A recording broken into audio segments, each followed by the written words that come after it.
Mari kita lihat di dalam Roma 1 ayat 16 sampai 17. Roma pasal 1 ayat 16 sampai 17. Silakan saudara boleh mengikuti dari Alkitab saudara masing-masing. Dan saya akan membacakan ayat daripada firman Tuhan ini ya. Roma 1, 16, 17. Sebab aku mempunyai keyakinan yang kokoh dalam Injil. Karena Injil adalah kekuatan Allah yang menyelamatkan setiap orang yang percaya. Pertama-tama orang Yahudi tetapi juga orang Yunani. Sebab di dalamnya nyata kebenaran Allah yang bertolak dari iman dan memimpin kepada iman, seperti ada tertulis, orang benar akan hidup oleh iman. Nah, saudara, dari ayat yang kita baca ini, saya berikan satu tema, yaitu berpusat pada Injil. Ya, seperti tadi sudah diseringkan 2 minggu yang lalu itu, kami mendengarkan satu tema itu, ibadah yang berpusat pada Injil ya. Tetapi saya juga ketika merenungkan bahwa bukan hanya ibadah saja yang juga berpusat pada Injil, tetapi sebenarnya gereja itu juga adalah mestinya berpusat pada Injil. Jadi Gospel Center Church ya. Jadi gereja yang berpusat pada Injil. Itu selain gereja juga sebenarnya keluarga. Jadi keluarga itu juga keluarga yang berpusat pada Injil mestinya ya. Pendidikan ya. Bahkan sebenarnya aspek dari seluruh kehidupan kita ini mestinya itu berpusat kepada Injil. Jadi bukan hanya satu sisi ibadah saja misalnya ya. Karena kita tahu Injil itu adalah kabar baik dan juga itu adalah pemberi transformasi di dalam kehidupan manusia di dalam dunia ini. Nah, saudara-saudara, ayat yang tadi kita baca ya, itu adalah ayat yang sangat dikenal oleh setiap orang percaya termasuk kita, dan sebenarnya itu juga ayat yang sangat penting sekali. Karena sering disampaikan, sering dibahas, dan tentunya di dalam khotbah-khotbah sering disinggung, bahkan dikhotbahkan saudara ya. Nah, saya melihat saudara, dari sisi sejarah, ayat ini sebenarnya telah mempertobatkan Martin Luther, minimal Martin Luther ya, yang sering dikupas itu ya. Itu salah satu tokoh reformasi karena memang dari ayat ini Martin Luther itu memahami ya, bahwa pembenaran dari Allah itu, kedamaian di dalam hatinya yang sejati itu tidak bisa didapatkannya dengan perbuatan baik yang memang sebelumnya itu sangat ditekankan ya di dalam Roma Katolik yang diikutinya gitu ya. Tapi kemudian dia menyadari bahwa pembenaran itu, kebenaran yang dicari-cari, diupayakan oleh manusia itu hanya didapat oleh melalui anugerah Tuhan. Jadi anugerah Allah yang menyelamatkan orang-orang berdosa, yang beriman, yang percaya kepada Tuhan Yesus Kristus. Nah, kita lihat Martin Luther salah satu orang yang sangat dipengaruhi oleh ayat yang singkat yang kita baca ini ya. Lalu kemudian dari sisi teologi saudara, kita juga melihat ayat ini adalah memberikan satu perbedaan yang sangat mendasar, yang sangat esensi sekali di dalam kita sebagai orang-orang Injili atau orang-orang Reform ya, orang-orang Protestan, itu yang sungguh-sungguh meyakini soal dibenarkan oleh Allah.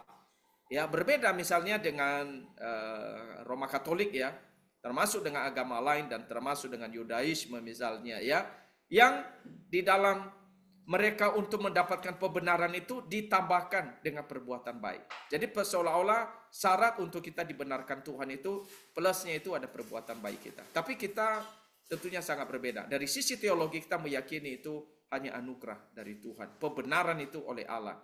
Dan dari sisi misalnya saudara ayat yang tadi kita baca itu, dari konteks di dalam surah Roma ya, maka kita melihat ayat yang tadi kita baca itu adalah ayat yang sangat-sangat inti sekali ya. Karena kalau lihat daripada keseluruhan surah Roma itu, sebenarnya intinya itu terletak di dalam ayat yang tadi kita bacakan, itu terkait sekali bagaimana dengan hidup manusia yang sudah jatuh di dalam dosa, di mana di ayat 18 ya, berikutnya itu bicara tentang murka Allah terhadap dosa manusia ya. Tetapi kemudian dia sudah mengawali, Rasul Paulus mengawalinya dengan kekuatan Allah. Injil itu kekuatan Allah yang menyelamatkan manusia berdosa. Jadi kalau kita melihat saudara-saudara, ini adalah satu ayat yang sangat penting ya kita renungkan pada pagi hari ini.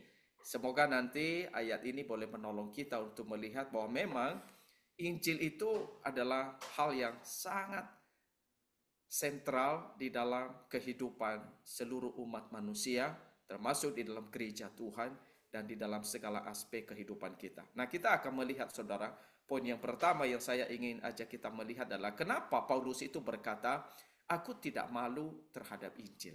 Kenapa Paulus mengatakan hal itu?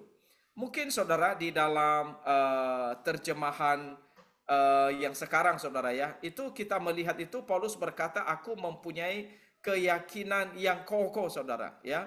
Dia berkata itu aku mempunyai keyakinan, sebab aku mempunyai keyakinan yang kokoh. Tapi sebenarnya di dalam terjemahan daripada TB2 itu sebenarnya sudah bagus ya. Sudah diluruskan terjemahannya. Aku tidak malu terhadap Injil. Nah, saya ajak kita untuk memikirkan ya, kenapa Paulus berkata itu aku tidak malu terhadap Injil. Nah, saudara-saudara, waktu saya mencoba merenungkan saudara ya, sebenarnya Paulus ini sangat kenal sekali apa itu Injil. Sebenarnya saya sedikit sudah singgung kemarin di dalam khotbah saya hari Minggu saudara ya, bahwa Paulus itu yang sebenarnya punya kebanggaan itu terkait dengan hal-hal lahiriah, misalnya dia disunat pada hari yang ke-8 dari suku Benyamin, dia sebagai seorang murid dari Gamaliel, tetapi saudara-saudara, dia melihat apa yang dibanggakan oleh orang-orang pada zaman itu, termasuk agama Yahudi, tetapi kemudian dia berkata itu, apa yang dahulu jadi kebanggaan, dia menganggap rugi, bahkan segala sesuatu itu dianggapnya sampah, saudara. Karena dia punya pengenalan yang sangat dalam terhadap Injil. Kata Injil itu adalah istilah lain dari Yesus Kristus, saudara ya. Karena Injil itu adalah Yesus Kristus sendiri, ya. Kabar baik itu adalah bicara tentang Yesus Kristus, ya. Jadi Paulus itu sangat kenal dengan Injil. Makanya saudara kalau lihat misalnya di dalam ayat 1 ya, Roma 1 ayat 1, dia menuliskan begini, dari Paulus hamba Kristus Yesus yang dipanggil menjadi rasul. Jadi dari situ kita sudah bisa melihat bagaimana sebenarnya Paulus ini punya pengenalan yang sangat dekat dengan Injil Kristus. Karena memang dia sudah punya perjumpaan, pertemuan dengan Kristus sendiri. Dan dia menyebut dirinya sebagai hamba Yesus Kristus. Itu berarti dia sudah mentuhankan Yesus di dalam kehidupannya. Dan dia menaruh dirinya sebagai seorang hamba yang melayani Kristus.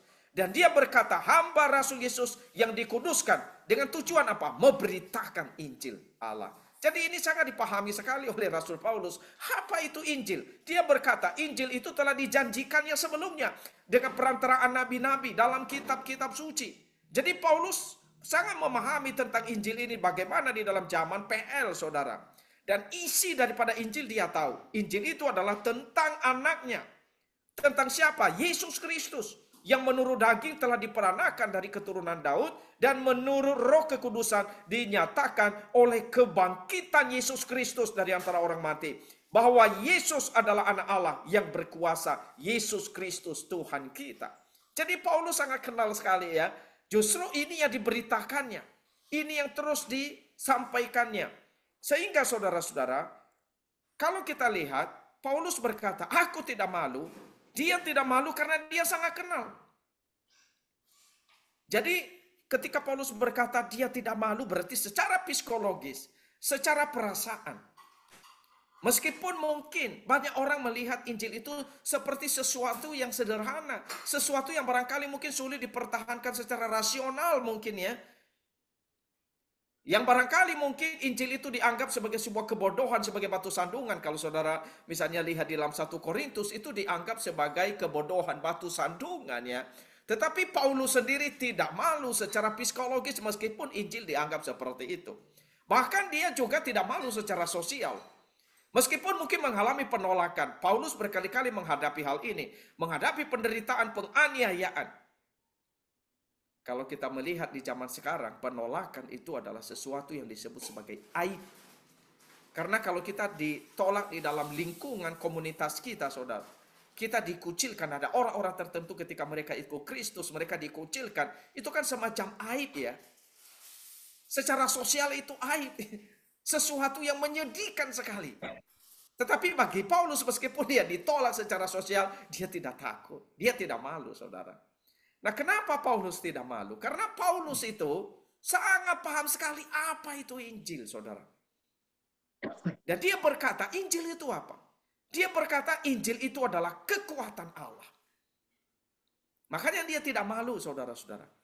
Dia paham Injil itu adalah kekuatan Allah. Injil itu sebenarnya adalah kabar baik ya. Tapi Paulus mengatakan Injil adalah kekuatan Allah. Karena Injil adalah kekuatan dari Allah, maka Paulus itu punya satu keyakinan, punya rasa yang tidak malu, bahkan bangga dengan Injil yang dia sudah kenal. Nah, saudara, apa artinya kekuatan Allah? Ini bukan sekedar kekuatan, saudara. Ya, barangkali kita melihat banyak orang itu punya kekuatan ya. Kita salut, kagum dengan orang-orang yang punya kekuatan, misalnya di dalam piala, kalau nggak salah Olimpiade ya, di beberapa entah bulan lalu ya, yang Indonesia mendapat emas itu dari orang yang bisa angkat 300 kilo lebih ya. Dia bisa mendapat emas ya, medali emas gitu. Nah, kita bangga dengan kekuatan dia. Ya, bahkan ada orang yang mungkin bisa punya kekuatan dengan tangannya atau dengan anggota tubuhnya menarik truk yang besar ya. Bahkan juga mungkin ada orang dengan rambutnya bisa menarik mobil misalnya, saudara ya. Tetapi saudara, kekuatan yang dimaksud di sini ya, itu adalah sebuah kekuatan yang didemonstrasikan Allah untuk mengubahkan hidup manusia, untuk menyelamatkan manusia dari dosa. Jadi ini berbeda dengan kekuatan-kekuatan yang kita lihat di dalam dunia ini. Ini adalah kekuatan Allah. Kekuatan yang didemonstrasikan oleh Allah untuk mengubahkan. Jadi saudara, coba perhatikan. Ini adalah kekuatan Allah untuk mentransformasi. Ini adalah kekuatan Allah untuk menyelamatkan. Ini adalah kekuatan Allah untuk mengubah kehidupan manusia. Ini adalah kekuatan Allah untuk menghadirkan satu transformasi yang sangat besar. Jadi kita melihat ini kekuatan yang sangat ekstra. Jadi kekuatan yang supranatural. Kekuatan dari Allah. Kekuatan yang extraordinary. Nah, kata kekuatan, saudara, di dalam bagian ini, waktu saya cek kemarin, itu adalah kekuatan itu sendiri, power, itu dinamis, saudara. Dari dunamis ya, dinamit ya. Dinamit, nah kita sudah tahu dinamit itu adalah sering digunakan untuk sebuah bom, termasuk bom molotov misalnya ya.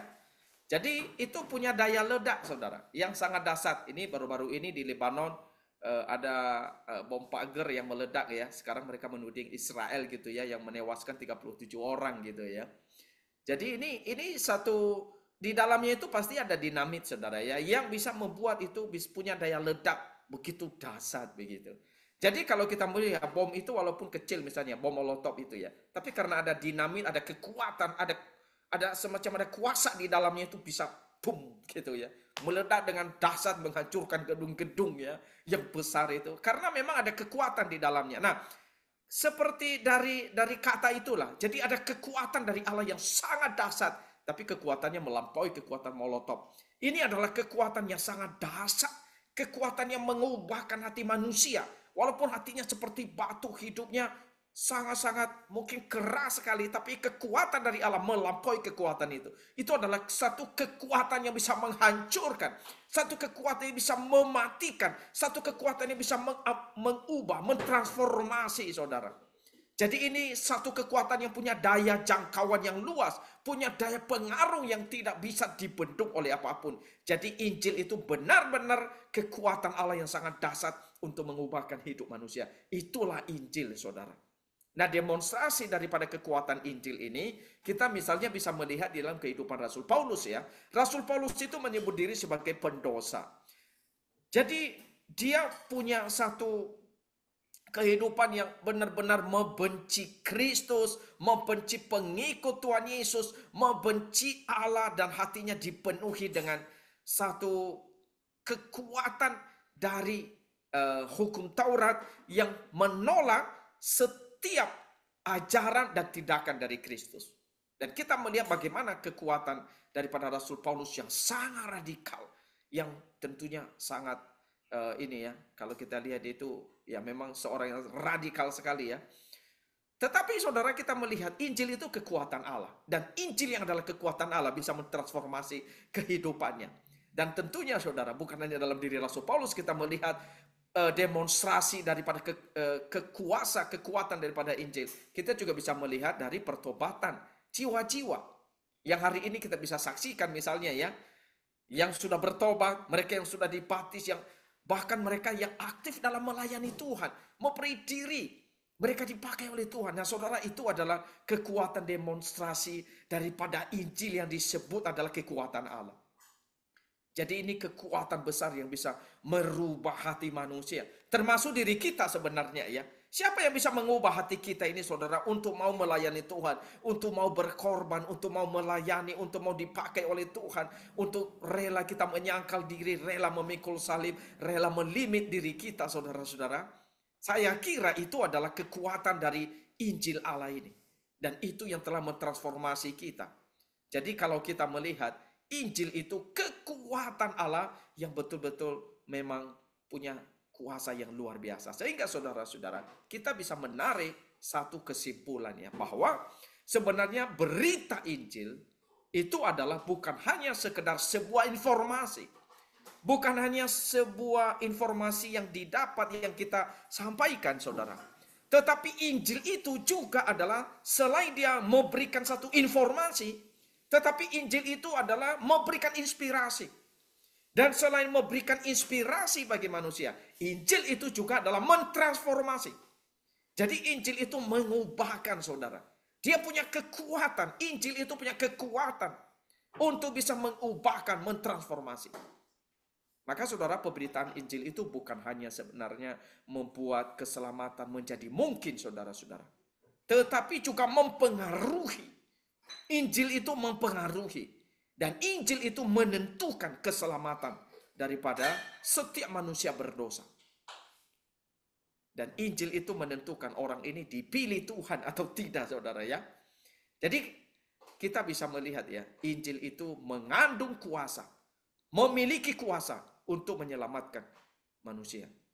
Paulus pernah mengatakannya di dalam 1 Tesalonika 1 ayat 4-5. Dan kami tahu, hai saudara-saudara yang dikasihi Allah, bahwa ia telah memilih kamu, sebab Injil yang kami beritakan bukan disampaikan kepada kamu dengan kata-kata saja, tetapi dengan kekuatan oleh Roh Kudus, dan dengan suatu kepastian yang kokoh. Jadi kita bisa melihat Injil itu adalah kekuatan Allah, kabar baik yang menyelamatkan setiap orang yang percaya. Maka kita bisa melihat, jika Injil adalah sebuah demonstrasi daripada kekuatan Allah yang mentransformasi kehidupan manusia. Kalau Injil itu adalah kekuatan Allah yang menyelamatkan, maka tidak bisa tidak saudara ya, Injil itu harus sentral. Maka tidak bisa tidak Injil itu harus menjadi fokus, harus menjadi yang utama di dalam kehidupan manusia. Karena hanya Injil ini yang bisa mengubahkan manusia. Hanya Injil ini yang bisa menyelamatkan manusia. Hanya Injil ini yang bisa menolong orang-orang yang sudah jatuh di dalam dosa. Karena kita tahu persoalan manusia saudara, dari ayat 18 kalau nanti saudara melanjutkan untuk membacanya, Paulus itu sudah bicara bagaimana tentang keberdosaan manusia. Bicara tentang murka Allah. Bagaimana kuasa dosa itu begitu dahsyat. Bahkan sampai merubah kehidupan manusia. Dan menjadikan manusia itu musuh daripada Allah. Tetapi Paulus memberitahukan kabar baik daripada kehidupan di dalam dosa. Kabar baik yang menyelamatkan manusia dari dosa. Kabar baik yang membebaskan manusia dari perbudakan. pertolongan manusia itu ada di dalam Injil. Dan Injil itu bicara tentang Yesus yang telah mati bagi dosa kita. Yesus yang telah berkorban, Yesus yang telah disalibkan. Dan bukan hanya Yesus yang telah disalibkan, tetapi Yesus yang telah bangkit dari kematian. Karena Yesus bukan hanya mati, tapi dia adalah yang telah bangkit, yang telah mengalahkan kematian, telah mengalahkan kuasa dosa. Dari Yesus yang bangkit itu, kita menemukan pengharapan kita. Makanya Tuhan Yesus berkata itu ya, Paulus maksudnya itu ya, kalau Kristus tidak dibangkitkan dari antara orang mati, sia-sia semua keyakinan kita. Tapi karena Kristus sudah dibangkitkan, maka keyakinan kita tidak pernah menjadi sia-sia. Karena Kristus sudah mati dan bangkit, maka di situ saudara terletak sukacita kita. Karena kita percaya bukan kepada Tuhan yang mati. Dan Yesus itu adalah dia Tuhan yang hidup. Maka saudara-saudara, kita melihat dia adalah Tuhan yang hidup, Tuhan bagi orang-orang yang percaya kepada dia, yang tentunya memberikan sukacita kepada kita. Nah saudara-saudara, tadi di dalam apa yang diseringkan ya, di dalam seminar yang kami ikuti, saya secara pribadi sangat diberkati ya. Karena hati saya, pikiran saya secara pribadi kembali diingatkan tentang Gospel Center ini. Gospel Center. Gospel Center itu adalah sesuatu yang memang semestinya harus menjadi fokus utama di dalam kehidupan kita. Walaupun 2 minggu lalu membahas tentang Gospel Center Worship. Tetapi kita juga bisa melihat Gospel Center Church. Atau juga keluarga ya. Keluarga itu mesti berpusat juga kepada Kristus. Termasuk dunia pendidikan, kehidupan kita pribadi pun.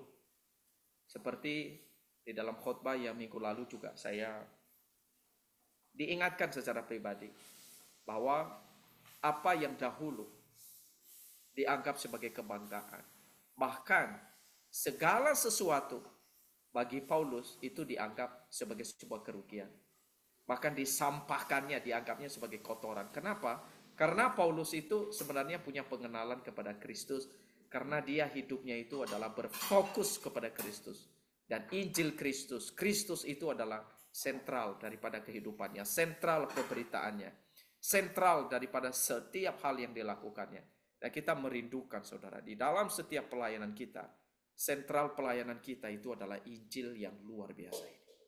Sentral di dalam seluruh yang kita lakukan, tidak terlepas daripada Injil. Di dalam segala yang kita kerjakan. Yang di dalam seminar-seminar yang kami lakukan ini, kami diingatkan Injil harus berpusat dalam ibadah. Lalu keragaman-keragaman di dalam ibadah yang kemarin Selasa kami ikuti lagi. Kita juga diingatkan tetap berfokus. Ya, tadi sudah dikatakan berfokus kepada logos. Ya, berfokus kepada salib Kristus, berfokus kepada Kristus sendiri. Nah, saudara-saudara, kita perlu mengembalikan kehidupan kita ini kepada Kristus. Saya minggu ini, saudara, membaca satu buku. Nah, ini bukunya, saudara. Semoga kelihatan ini. Bukunya yang ditulis oleh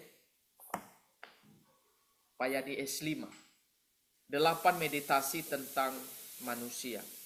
Saya ketika membaca buku ini cukup terberkati ya. Beberapa yang satu bagian lah saya coba sharingkan ya. Misalnya di dalam buku ini ya, Pak Yadi S5 itu mengatakan dunia ini tempat yang brutal. Kenapa dia menyebut sebagai tempat yang brutal? Karena misalnya di dalam dunia sekolah ya, kita menemukan anak-anak itu mereka dibully. Termasuk kalau saudara ya mengikuti berita itu sekarang di Universitas Diponegoro Undip ya yang di Semarang itu, mereka mengakui sendiri ada perundungan di sana ya yang dilakukan kepada dokter-dokter. Bahkan saudara, ini bukan anak-anak loh, ini adalah mereka yang sudah spesialis gitu loh ya. Ini maksudnya ini sudah kuliah S1, S2, tapi masih ada perundungan di sana ya. Jadi ada kekerasan, walaupun tidak kekerasan fisik ya. tapi psikologis dan berbagai macam kekerasan yang lain. Nah, banyak kekerasan-kekerasan lain selain di sekolah, termasuk misalnya di dalam keluarga. Kalau kita melihat dunia anak-anak ya, baik di rumah, itu mestinya kan mereka bisa bertumbuh dengan baik di rumah. Tapi seringkali saudara di dalam dunia sekitar kita ini, mereka justru penuh dengan ketakutan, mereka dimanipulasi, mereka dieksploitasi. Dan bukan hanya anak-anak kalau kita lihat ya, termasuk misalnya dalam kehidupan keluarga, suami istri misalnya ya, yang juga ketika suami istri itu menikah tentunya memasuki satu keluarga dengan latar belakang, kebiasaan, kehidupan masa lalu, dari masa remaja, dari anak-anak, trauma-trauma yang dihadapi dengan segala latar belakangnya, dia masuk di dalam keluarga. Dan yang tentunya saudara, seringkali narasi keluarga yang dibangun itu penuh dengan narasi duniawi, bukan narasi keluarga yang baru seperti yang diinginkan oleh Tuhan, saudara. Tetapi saudara, di tengah barangkali mungkin kefrustasian kita ya, melihat banyak problem di dalam keluarga, apalagi di zaman-zaman sekarang. Tetapi buku ini saudara, nah dia memberi kita satu kabar baik. Dan kabar baiknya apa? Keluarga itu perlu berpusat kepada Injil. Keluarga Kristen itu dipanggil untuk berfokus kepada Kristus. Maka keluarga-keluarga Kristen yang sudah mengalami penebusan daripada Kristus, sudah mengalami hidup yang diperbaharui oleh Kristus, hidupnya sudah ditransformasi oleh Injil Kristus, saudara, maka bisa memutuskan narasi duniawi ini. Dan juga bisa menggantikannya dengan drama penebusan, yang di dalamnya Kristus melalui pekerjaan Roh Kudus, itu menolong kita, telah mengubahkan kita, sehingga kita bisa menghadirkan yang namanya kebenaran, keadilan, cinta kasih, pengampunan, kesabaran, kesetiaan. Dan juga saudara, melalui Kristus, kita bisa menang terhadap kejahatan, terhadap pengkhianatan, termasuk perundungan, termasuk kepura-puraan dan dendam yang terjadi di dalam kehidupan rumah tangga. Jadi suami istri, anak-anak, anggota keluarga bisa melangkah bersama Tuhan Yesus. Meskipun jalan itu di dalam jalan salib, tetapi itu adalah jalan di mana kedagingan-kedagingan kita ini, keduniawian kita itu semakin mengecil, bahkan menuju kepada kematian. Kedagingan itu mati, saudara. Tetapi sementara manusia baru, hidup baru, narasi hidup yang baru di dalam Kristus itu bisa bertumbuh dan makin nyata di dalam kehidupan kita. Nah saudara, ini kehebatan Injil, saudara. Kehebatan Injil itu adalah mentransformasi kehidupan manusia. Makanya Injil itu patut menjadi sentral di dalam kehidupan kita, saudara-saudara. Injil itu harus menjadi sentral yang paling utama. Nah saudara-saudara, kalau kita memperhatikan, Paulus berkata, aku mempunyai keyakinan yang kokoh dalam Injil.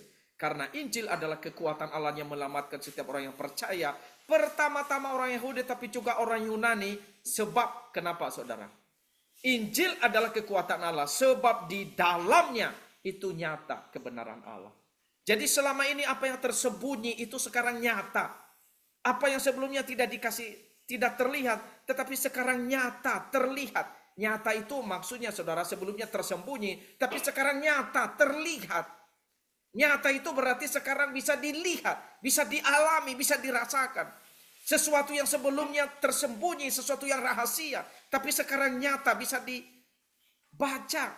Bahkan dampaknya, perubahannya bisa dialami. Jadi ini sesuatu yang luar biasa. Jadi saudara-saudara, Injil kekuatan Allah, sebab di dalamnya nyata kebenaran Allah. Kebenaran Allah itu adalah yang bertolak dari iman dan memimpin kepada iman. Dan dikatakan orang yang benar, yang percaya kepada Injil, itu akan hidup oleh iman. Dan ini sesuatu yang mau menunjukkan kita diselamatkan itu oleh Injil, oleh anugerah dari Allah. Nah saudara-saudara yang terkasih di dalam Tuhan, kiranya renungan daripada firman Tuhan pagi hari ini, sebenarnya ini pembahasannya masih cukup panjang saudara, tapi nanti suatu saat kita melanjutkan lagi. Ayat 17 ini punya pembahasan yang sangat dalam saudara, tentunya bisa memperkaya kita di dalam iman kita, tapi nanti suatu saat kita akan melanjutkannya lagi. Tetapi saudara, kiranya apa yang kita boleh renungkan di pagi ini menolong kita untuk boleh terus bertumbuh sebagai Pengikut Kristus yang hidupnya berpusat kepada Injil. Pengikut Kristus yang hidupnya itu memberitakan Injil. Pengikut Kristus yang terus bertumbuh di dalam hidup yang diubahkan oleh Injil, sehingga juga pertumbuhan kita sebagai orang yang hidup yang berpusat pada Injil semakin nyata hidup kita bagi orang lain, hidup yang berbuah, hidup yang diubah, hidup yang makin serupa dengan Kristus. Demikian saudara, untuk pagi hari ini Tuhan Yesus memberkati kita. Amin.